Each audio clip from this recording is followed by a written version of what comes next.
panaghiu sa tatawang kauswagan. Ang matamis mong katubigan dili makumpara sa bulawan, kabukiran o kadagatan, mao ang among panginabuhian. Sa pag-abot sa bagong panahon, nagkadai ang pagsulay ang nabaton, apan nagpabiling ligon ang kinabuhing marayag noon.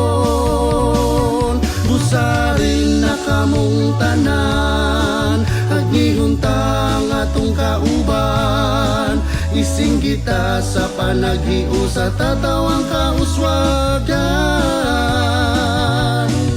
Busarin na kamong tanan, agnihuntang atong kauban, ising kita sa panaghiu sa tatawang kauswagan.